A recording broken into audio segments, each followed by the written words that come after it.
नमस्कार दोस्तों, आप सभी लोगों का हमारे चैनल यूनिक एकेडमी अश्विनी राय पर स्वागत है।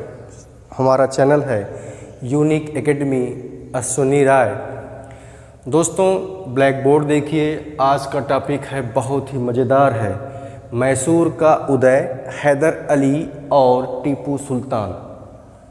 ये कॉन्सेप्ट है, इसमें हम हैदर अली के बारे में पढ़ेंगे, टीपू सुल्तान के बारे में पढ़ेंगे। अंग्रेज़ों और मैसूर के बीच 4 युद्ध हुए।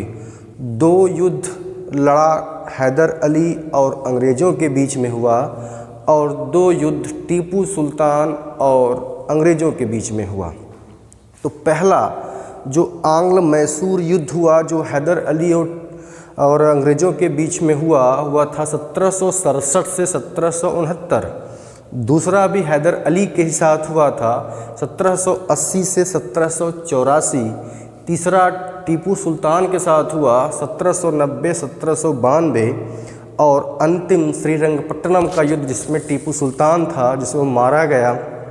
तो 4 युद्ध ये बहुत इम्पॉर्टेंट है यूपी टीजीटी के लिए, यूपी पीजीटी के लिए या किसी भी प्रतियोगी परीक्षाओं के लिए। ये चारों अक्सर पूछ देता है, तो 4 के बारे में पढ़ेंगे और युद्ध क्यों हुआ ये पढ़ेंगे। हम ये जान लें कि जब हम इतिहास को पढ़ रहे हों तो हमारे दिमाग में कुछ प्रश्न घूमें, जैसे क्यों हुआ, कहाँ हुआ, क्या उसके परिणाम निकले। तो इन 3 चीज़ों को, 4 चीज़ों को दिमाग में बैठा के चलें। तो अब हम Mysore, rise of Mysore, Hyder Ali and Tipu Sultan की बात करते हैं। तो इसमें दोस्तों जो हमको जानने की ज़रूरत है वो है कि मैसूर कहाँ पर, कर्नाटका मैसूर। तो वहाँ पर ये ध्यान दें कि 1565 ईस्वी, ये मध्यकाल की बात है, 1565 ईस्वी में युद्ध हुआ जिसको कहा गया राक्षस तगड़ी का युद्ध, या इसी को कहा जाता है बन्नी हट्टी का युद्ध। ये सारे प्रश्न टीजीटी के लिए इम्पॉर्टेंट हैं। बन्नी, ये टीजीटी के लिए इम्पॉर्टेंट, या इसी को कहा जाता है तलिकोटा का युद्ध, तलिकोटा का युद्ध। तो 1565 ईस्वी में राक्षस तगड़ी, बन्नी हट्टी या तलिकोटा का युद्ध हुआ। तो इस युद्ध में, ध्यान से सुने, इस युद्ध में विजयनगर साम्राज्य एकदम समाप्त हो गया, छिन्न भिन्न हो गया।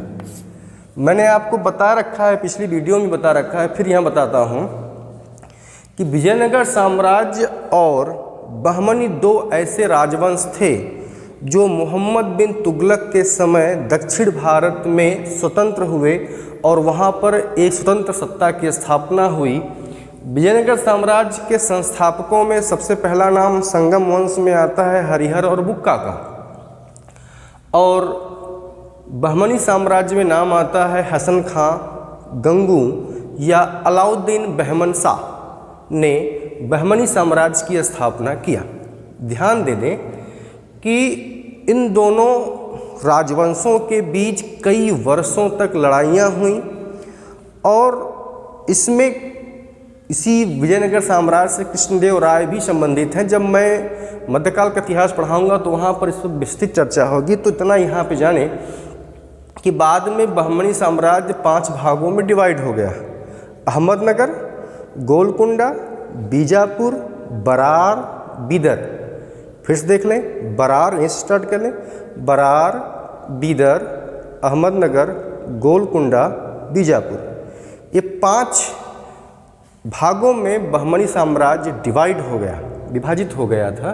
बाद में विजयनगर साम्राज्य को तोड़ने के लिए, विध्वंस करने के लिए ये शक्तियाँ एक हो गई। इसमें केवल बरार शामिल नहीं था, बाकी 4 शामिल थे, 4 राजवंश शामिल थे।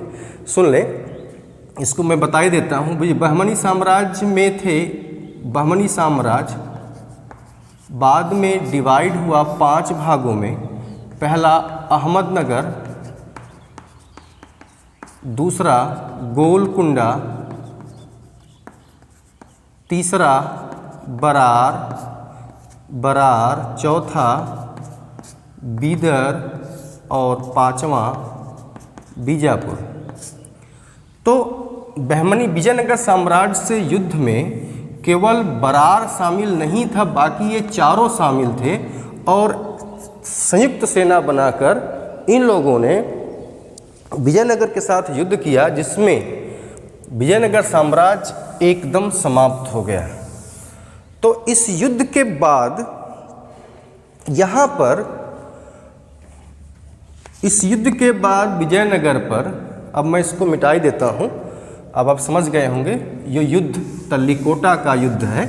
मैं तीनों नाम इसलिए बता दिया क्योंकि यूपी पीजीटी में पूछा जाता है, तो इसको मैं केवल एक नाम लिखता हूँ जो फेमस है, तल्लीकोटा का युद्ध। ठीक है। इस युद्ध में विजयनगर साम्राज्य समाप्त हो गया। बाद में 16वीं 17वीं शताब्दी में यहाँ पर वाडियार वंश का शासन हुआ। वाडियार वंश का शासन हुआ। इस वंश का जो राजा था उसका नाम था चिक्क कृष्णराज। चिक्क कृष्णराज इस वंश का यह शासक था। ठीक है। तो अब आगे चले यहाँ पर, अब इसके बारे में समझ लें। चिक्क कृष्णराज,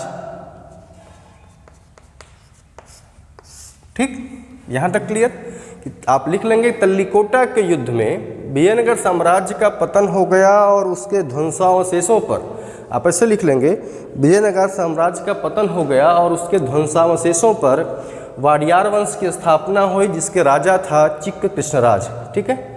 तो चिक्क कृष्णराज एक नाम मात्र का शासक था। यह एक नाम मात्र का शासन था।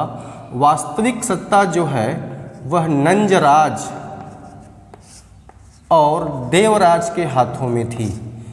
कृष्णराज यह केवल एक नाम मात्र का शासक था, नाम मात्र का शासक था। वास्तविक सत्ता इन दो भाइयों नंजराज और देवराज के पास थी, जिसमें नंजराज जो है इसके पास राजस्व और वित्त का विभाग था और देवराज सेनापति था।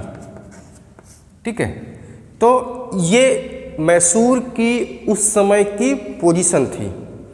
यहाँ पर एक चीज़ मैं और बता देना चाहता हूँ, उस समय दक्षिण भारत की स्थिति क्या थी। जो घटनाएं घटी, जिसमें मैसूर में हैदर अली और टीपू सुल्तान का उत्थान हुआ और वहाँ पर 4 आंग्ल मैसूर युद्ध भी हुआ, तो उस समय दक्षिण भारत की दशा देखें कि स्थिति कैसी थी। तो दक्षिण भारत की दशा की बात करें तो यहाँ पर चतुष्कोणीय युद्ध हो रहा था। एक तरफ अंग्रेज थे, एक तरफ फ्रांसीसी थे, फ्रेंच थे।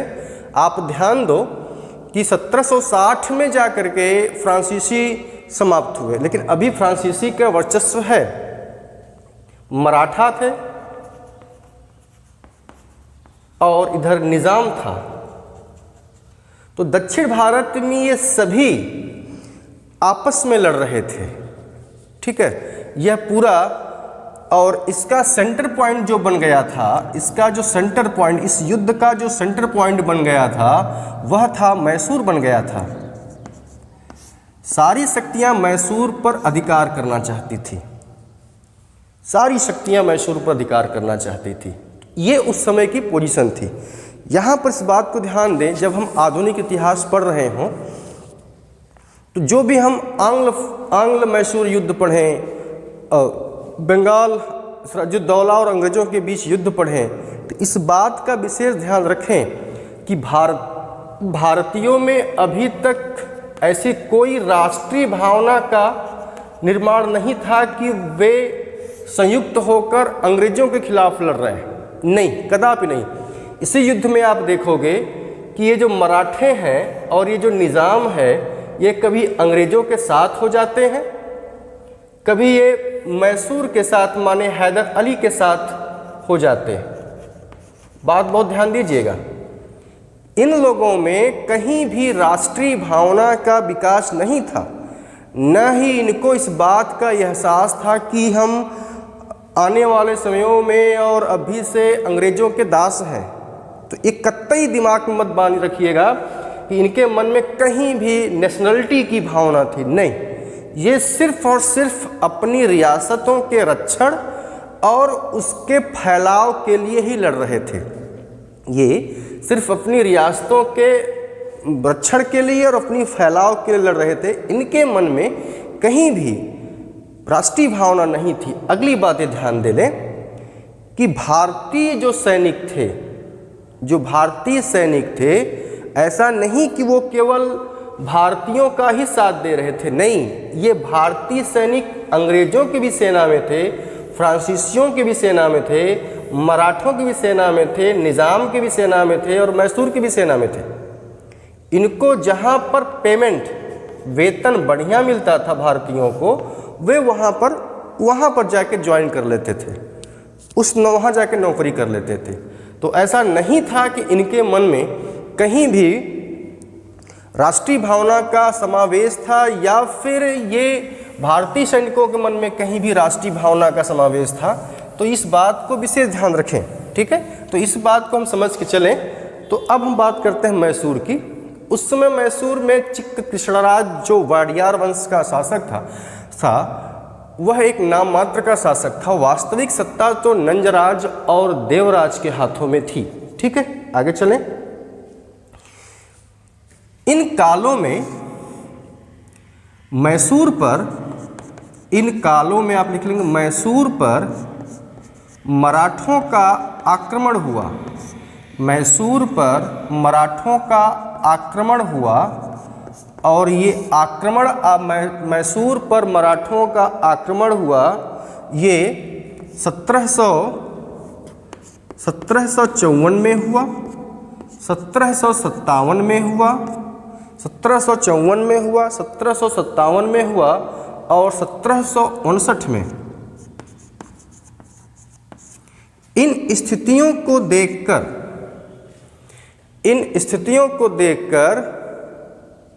1761 में हैदर अली मैसूर का वास्तविक, हैदर अली मैसूर का वास्तविक शासक बन गया। इन परिस्थितियों में 1761 में हैदर अली मैसूर का वास्तविक संस्थापक बन गया, ठीक है। अब हम यहाँ से पढ़ते हैं हैदर अली के बारे में। चलिए दोस्तों, ये रहा। अब हम पढ़ते हैं हैदर अली के बारे में। अब हमारा जो क्लास होगा, अभी तक तो मैंने मैसूर के बारे में थोड़ी सी बातों को बता दिया। अब हम हैदर अली के बारे में पढ़ते हैं। हैदर अली, ये जान लें, इसके बारे में जान लें कि 1727 में इसका एक साधारण परिवार में जन्म हुआ था। आप लिख लेंगे, साधारण परिवार में इसका जन्म हुआ था। ये पढ़ा लिखा नहीं था, लेकिन कूटनीतिज्ञ बहुत था। अस्त्र शस्त्र चलाने की इसकी महारत थी। तो इसी की योग्यता को देखकर नंजराज माने देवराज ने इसकी योग्यता को देखकर, हैदर अली की योग्यता को देखकर देवराज ने इसे डिंडीगुल का कार्यभार सौंपा। बाद में यहीं पर इसने यूरोपीय तर्ज पर शस्त्रागार भी बनाया और 1761 में यह मैसूर का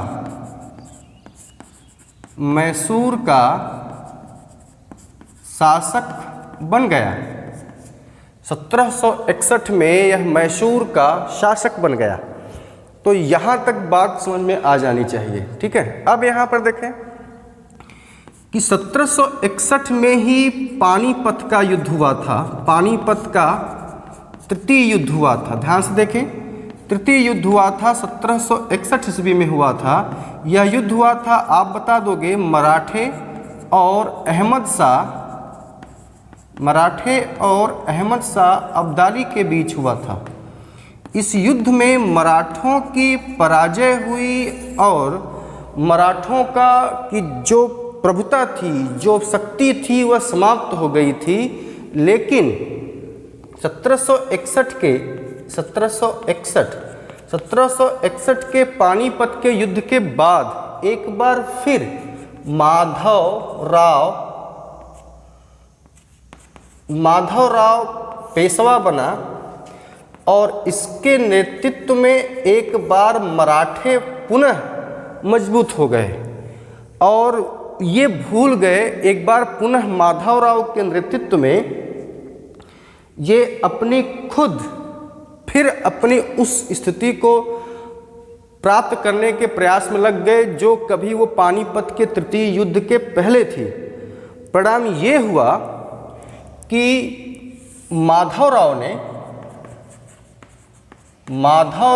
ने हैदर अली को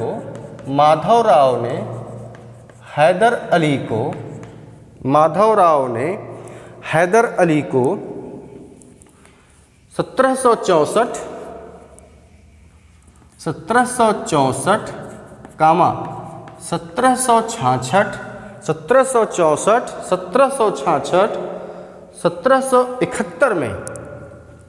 1771 में पराजित किया। माने माधवराव पेशवा बना, उसने हैदर अली को 1761 और 1771 के युद्धों में पराजित किया। परंतु जब माधवराव मर गया, जब माधवराव की मृत्यु हो गई, तो एक बार फिर मराठे छिन्न भिन्न हो गए। तो अभी तक तो मैंने कुछ पोजीशन आपको बताया हैदर अली के बारे में। अब यहाँ से शुरू होता है ज़बरदस्त बातें। यहाँ तक आप लिख चुके होंगे। ये रहा आपका हैदर अली के कुछ बातें, आप लोगों ने इसको लिख लीजिएगा, ठीक है। अब हम जब माधवराव की पराजय हो गई तो 1772 ईस्वी में हैदर अली उन सभी भागों को विजय प्राप्त कर लिया वे भाग जो माधवराव ने हैदर अली से जीत लिया था। तो ये तो रहा आपका कुछ बातें। अब हैदर अली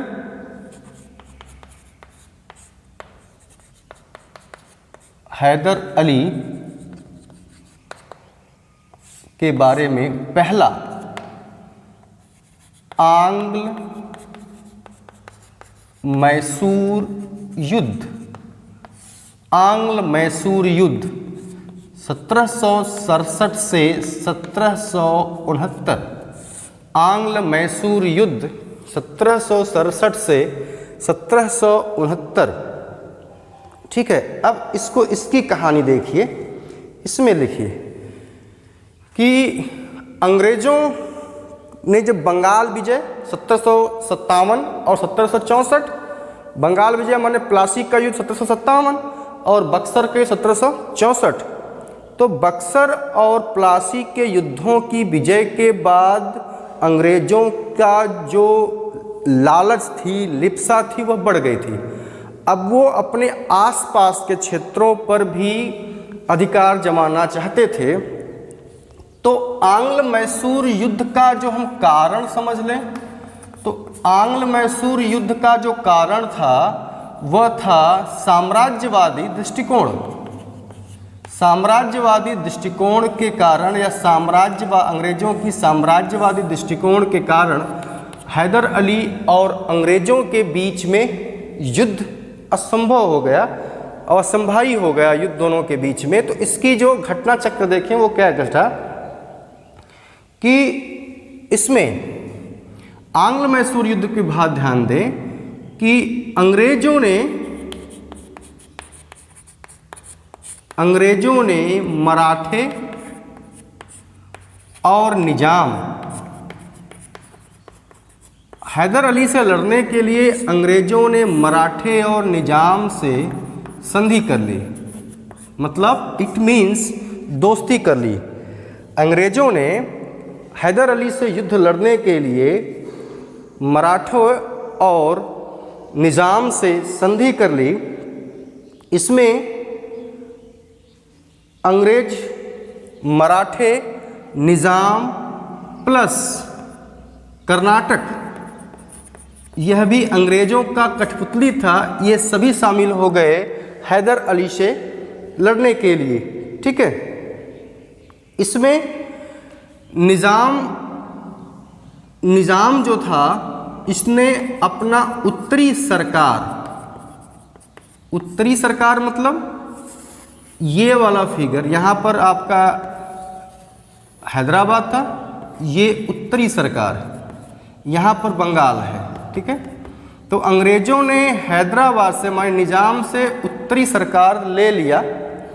ध्यान से सुने, अंग्रेजों ने निजाम से उत्तरी सरकार, या निजाम ने अंग्रेजों को उत्तरी सरकार दे दिया। बदले में अंग्रेजों ने निजाम की रक्षा का वचन दिया।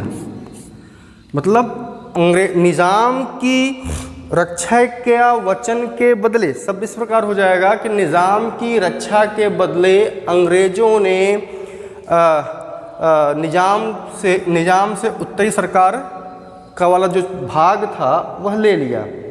इस परिस्थितियों को हैदर अली ने बहुत बढ़िया तरीके से वाच किया। अब यहाँ पर हैदर अली ने क्या किया ये देखिए। हैदर अली ने मराठों से संधि किया। हैदर अली ने मराठों से संधि किया। संधि किस प्रकार किया? उनको धन का लालच देकर किया। फिर हैदर अली ने निजाम से संधि किया। निजाम से जो संधि किया उसने, वह प्रदेश का लालच देकर, कुछ भाग प्रदेश का लालच देकर, इन दोनों लोगों को अंग्रेजों से हैदर अली ने अलग कर दिया। ठीक है, अब ये रहा आपका घटना चक्र। जब अलग कर दिया तो कर्नाटक में, तो हैदर अली ने, इन घटना के बाद हैदर अली ने कर्नाटक पर, हैदर अली ने कर्नाटक पर आक्रमण कर दिया। हैदर अली ने कर्नाटक पर आक्रमण कर दिया। ठीक है, जिसमें अंग्रेज बुरी तरह हारे। माने 4 अप्रैल 1769 को अंग्रेजों ने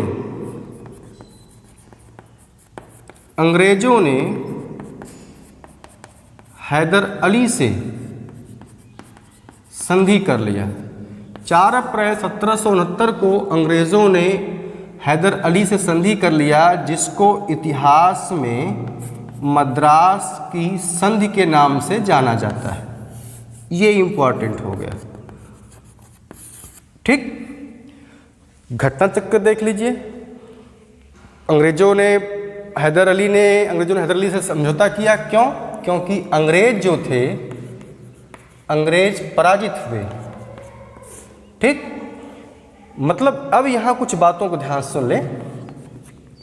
यहाँ इंपॉर्टेंट हो जाएगा कि हैदर अली वह पहला शासक था। हैदर अली वह पहला शासक था जिसने दक्कन माने दक्षिण में अंग्रेज़ों को बुरी तरह पराजित किया। इतिहास के पॉइंट व्यू से, यूपी टीजीटी पीजीटी के पॉइंट के व्यू से आप ध्यान सुनिए कि हैदर अली वह पहला शासक था जिसने दक्षिणी भारत में अंग्रेज़ों को बुरी तरह पराजित किया। ठीक है, अब आगे देखते हैं। ये तो हो गया आपका प्रथम आंग्ल मैसूर युद्ध। अब द्वितीय आंग्ल मैसूर युद्ध, द्वितीय आंग्ल मैसूर युद्ध, इसका सन हो जाएगा 1780 से 1784। द्वितीय आंग्ल मैसूर युद्ध 1780-1784, यह भी हैदर अली और अंग्रेज़ों के बीच, यह भी युद्ध जो हुआ वो हैदर अली और अंग्रेज़ों के बीच हुआ। इस युद्ध में देखिए क्या हुआ, ठीक है। 1771 ईस्वी में 1771 ईस्वी में मराठों ने हैदर अली पर आक्रमण कर दिया। 1771 ईस्वी में मराठों ने हैदर अली पर आक्रमण कर दिया, जबकि संधि की शर्तें ये थी कि मद्रास की संधि की शर्तें थी कि कोई भी अन्य शक्ति किसी अपने दोस्तों पर, माने अंग्रेज़ों पर या हैदर अली पर कोई आक्रमण करता है तो वह उसका साथ देगा, परंतु अंग्रेज़ों ने यहाँ पर धोखा दिया और हैदर अली का साथ नहीं दिया। अतः इसके कारण हैदर अली ने, और इसके अलावा अंग्रेज़ों ने क्या किया, माहे को जीतने का प्रयास। अगर हम द्वितीय आंग्ल मैसूर युद्ध के कारण की बात करें तो नंबर 1 ये, नंबर 2 जीतने का प्रयास किया। माहे हैदर अली के लिए चुनौती था, क्योंकि हैदर अली इस पर अपना अधिकार समझता था। माहे हैदर अली के लिए चुनौती बना हुआ था और हैदर अली इसको अपना मानता था। जब अंग्रेज़ों ने इस पर आक्रमण कर दिया तो अब द्वितीय आंग्ल मैसूर युद्ध होना निश्चित हो गया। इस समय जो अंग्रेज़ों का गवर्नर था, मोस्ट इम्पॉर्टेंट होगा, इस युद्ध के समय द्वितीय आंग्ल मैसूर युद्ध में जो गवर्नर जनरल था, द्वितीय आंग्ल मैसूर युद्ध के समय जो गवर्नर जनरल था वह था वारेन हेस्टिंग्स। जो गवर्नर जनरल था वह था Warren Hastings, that is most important, ये आपको ध्यान रखने की ज़रूरत है, ठीक है। आगे चलते हैं, ठीक। यहाँ पर देखिए इस युद्ध में हैदर अली निज़ाम, हैदर अली प्लस निज़ाम और मराठे एक हो गए। मराठे एक हो गए और इन्होंने मिलकर कर्नाटक पर हमला कर दिया। इन्होंने मिलकर कर्नाटक पर हमला, ये ध्यान दें कि इसमें कब किसके साथ दोस्ती हो रही है, कब किसकी दुश्मनी हो रही है, इस पर आप गौर मत कीजिएगा, क्योंकि समय और परिस्थितियों के अनुसार दोस्ती और दुश्मनी बदलती रहती है। एक बहुत बड़े आज की परिस्थितियों में अंतर्राष्ट्रीय राजनीति में यह भी कहा जाता है कि विश्व में कोई किसी का देश ना तो मित्र होता है ना तो शत्रु होता है। समय और परिस्थितियों के अनुसार लोग दोस्त और दुश्मन बनते हैं। जब द्वितीय आंग्ल मैसूर युद्ध हुआ तो इस युद्ध में हैदर अली ने बड़ी चालाकी से निज़ाम और मराठों को अपनी तरफ मिला लिया और कर्नाटका पर हमला कर दिया, ठीक है। अब यहाँ देखिए क्या हुआ। हैदर अली ने अर्काट पर हमला किया, अर्काट पर हमला और उस पर विजय प्राप्त किया और जनरल बेली को पराजित किया। जनरल बेली को पराजित किया। अंग्रेज़ों को लगा कि हम हैदर अली की संयुक्त जो गठबंधन बना है उसको एक साथ नहीं हरा सकते, अतः वारेन हेस्टिंग ने बड़ी चालाकी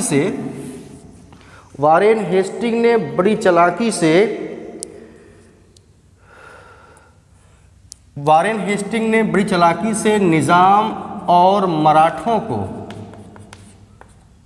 गर्मी बहुत है दोस्तों, निज़ाम और मराठों को अलग कर दिया, ठीक है। बड़ी चालाकी से निज़ाम और मराठों को हैदर अली से क्या किया, अलग कर दिया। अब हैदर अली अकेला पड़ गया। अतः 1784 में पोर्टा-नोवा के युद्ध में हैदर अली पराजित हो गया। हैदर अली पोर्टा-नोवा के युद्ध में हैदर अली पराजित हुआ।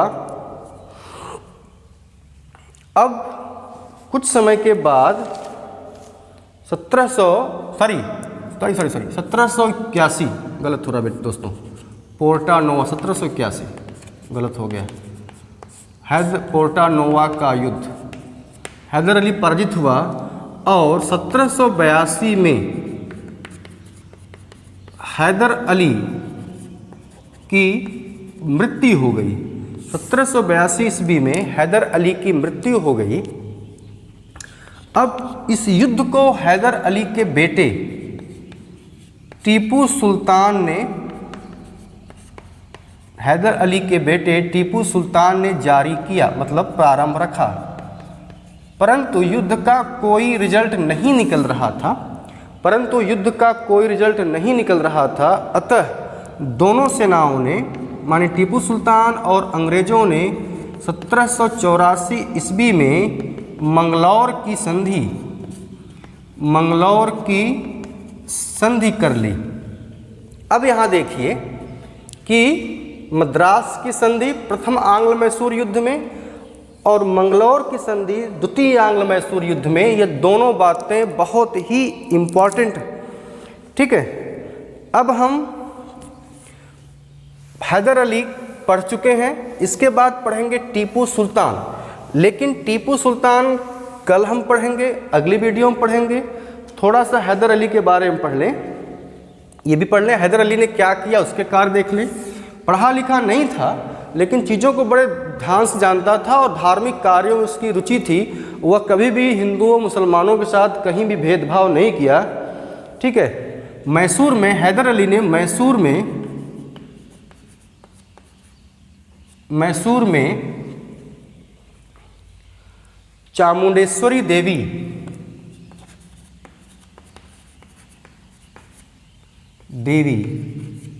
इनका मंदिर था। इस मंदिर के लिए हैदर अली ने दान दिया। इसके अलावा उसने उसके तांबे और सोने के सिक्के पर, ये इम्पॉर्टेंट होगा, तांबे और सोने के सिक्के पर शिव और पार्वती जी की आकृति बनी है। शिव और पार्वती जी की आकृति बनी है। ठीक है, तो इतना आज के लिए बस। कल हम पढ़ेंगे टीपू सुल्तान और तृतीय आंग्ल मैसूर युद्ध, चतुर्थ आंग्ल मैसूर युद्ध। माने आज हमने मैसूर के उदय में कैसे क्या हुआ और हैदर अली के बारे में पढ़ लिया और उसकी मृत्यु कैसे हुई ये जान लिया। आज के लिए बस इतना ही दोस्तों। कल हम पढ़ेंगे टीपू सुल्तान। वीडियो पसंद आती है तो, गर्मी बहुत थी, थोड़ा प्यास लग रही थी, तो वीडियो पसंद आती है तो आज आप लोग हमारे चैनल को लाइक, सब्सक्राइब और शेयर कीजिएगा। मेरा चैनल है अश्विनी राय यूनिक एकेडमी अश्विनी राय। आप लोगों का बहुत बहुत धन्यवाद। आज के लिए बस इतना है।